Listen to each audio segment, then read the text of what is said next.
उन्होंने यही नहीं कही जिस बात की शंका हम लोगों को, खासकर हमको और राहुल गांधी जी को और इंडिया गठबंधन के सभी साथियों को है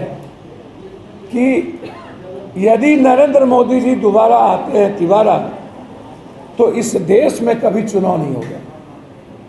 लोकतंत्र की बात तो आप छोड़ दीजिए, चाइना के तर्ज पर ये, रूस के तर्ज पर ये चुनावी प्रक्रिया को एक कानूनी और संविधान को संशोधन करके हमारी पूरी लोकतांत्रिक प्रक्रिया को समाप्त कर देगी। इसको मैं दावे के साथ कह सकता हूं कि नरेंद्र मोदी और आरएसएस की पूरी मंशा इस देश के चुनावी प्रक्रिया को खत्म कर एक बादशाहत काम करना और अंतिम जीवन तक प्रधानमंत्री या राष्ट्राध्यक्ष बने रहना, इसकी पूरी मंशा है। इसीलिए ये 400 पार सिर्फ संविधान बदलने के लिए नहीं, कोई भी चुनावी प्रक्रिया, कोई भी आप उठा के देख लें, वह सिर्फ एक ही चुनावी प्रक्रिया होगी। ये नरेंद्र मोदी जी का हिडन एजेंडा, आरएसएस का ये हिडन एजेंडा, ये बात आज उन्होंने भी जाहिर की, निर्मला सीतारमण के पति। और यह बात हमारे नेता और हम लोग सदन में और शुरू से लेकर यह बात हम लोग बोलते रहे, और इसकी चिंता है क्योंकि उसे पता है कि हिंदुस्तान की जनता मौका तो देती है, लेकिन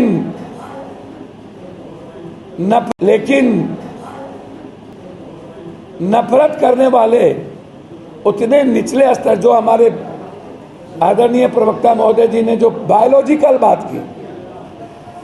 जो खुद कहते हैं कि मैं बायोलॉजिकल नहीं हूं,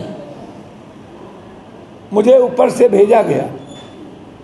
आप अंदाजा कीजिए ये किन किन शब्दों का प्रयोग करते हैं। बच्चे में जो सूट पहनता हो, जो 10 कंट्री घूम लिया हो एमएलए एमपी बनने के पहले, 1955 में जिसके पास 2 माला मकान हो, जिसके पिता के पास एक नहीं कई स्टॉल हो, और वह व्यक्ति कितना दिग्भ्रमित किया है दुनिया में, झूठ बोला है, ये इसका अंदाजा कीजिए कि कब ये सत्य बोले, किस तरह देश की जनता को गुमराह किया। और महात्मा गांधी की बात करने वाला, मैं तो सिर्फ इतना कहूंगा, हिंदुस्तान के एक एक इंटेलेक्चुअल, पढ़े लिखे, जिस जाति धर्म वर्ग के लोगों, जिस हिंदुस्तान को शिव का कहा गया, नानक का कहा गया, बुद्ध का कहा गया, कबीर का कहा गया, राम और कृष्ण का कहा गया, मोहम्मद का कहा गया, जिस हिंदुस्तान को रविन्द्रनाथ टैगोर का कहा गया, जिस हिंदुस्तान को भगवान बिरसा मुंडा का कहा गया, वाल्मीकि का कहा गया, संत रविदास का कहा गया,